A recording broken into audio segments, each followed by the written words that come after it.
아니 남편 얘기를 하려고. 네. 남편의 또는 옆에 자는 사람의 그동안의 코골이는 그냥 시끄러운 짜증나는 존재였지만 지금 알고 보면 굉장히 그 코를 걸고 꺽꺽거리고 자는 사람은 생과 사의 사투를 벌이면서 자고 있었던 거죠. 얼마나 불쌍하냐고. 지금부터는 불쌍하게 봐야 되고 시급하게 문제를 해결해야 될 것으로 생각을 하고 관찰해 보라고. 그래서 사람들이 이거를 안 하는 이유는 소리를 내가 그런 상태인지를 몰랐기 때문이고, 그래서 우리는 그걸 하기 위해서 반드시 소리를 녹음을 해서 들어보라고 하는 거예요. 저는 이제 그 매일 녹음을 해봐요. 보면 근데 그 녹음한다고 밤새도록 그 녹음한다고 틀어놓으니까 핸드폰이 엄청나게 뜨거워지던데. 그 휴대폰 안 좋은 거예요?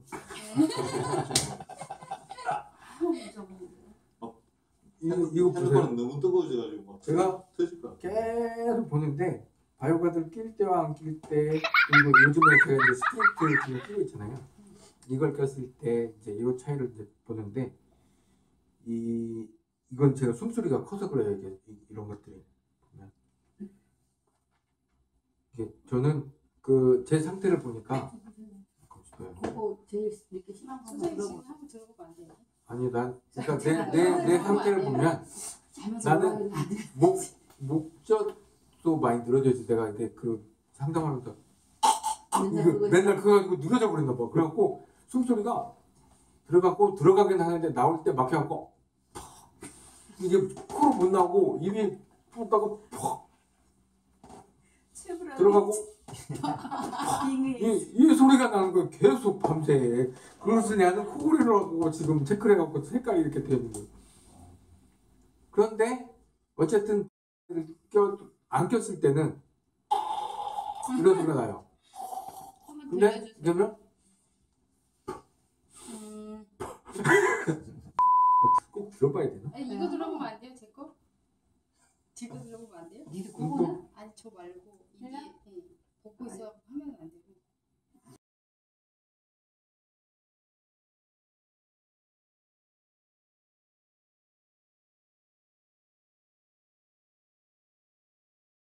그게 그 분당서울대에서 우리랑 같이 그 임상시험 참여했던 그 교수가 이 소리를 갖고 비교를 해본 거 있어요. 소리 비교와 수면 다운 검사의 이 매칭이 어느 정도 되느냐.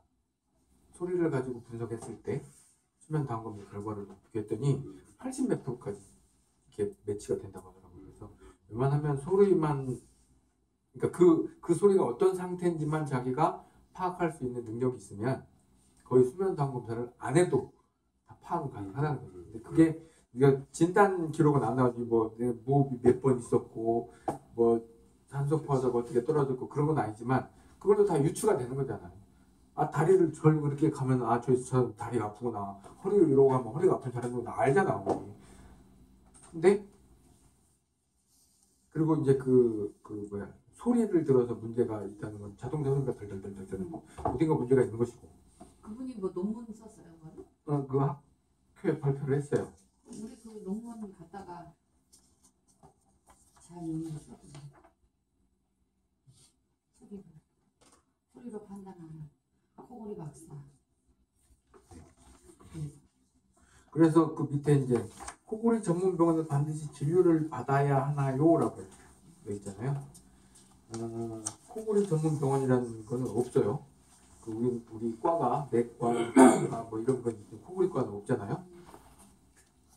근데 원래 수면의 태동은 이 뇌파 검사가 시작되면서 수면을 들여다볼 수 있다고 생각되었기 때문에 그때부터 이제 수면의학이 시작이 된 거죠. 그게 1930년대부터니까 얼마 안 됐어요.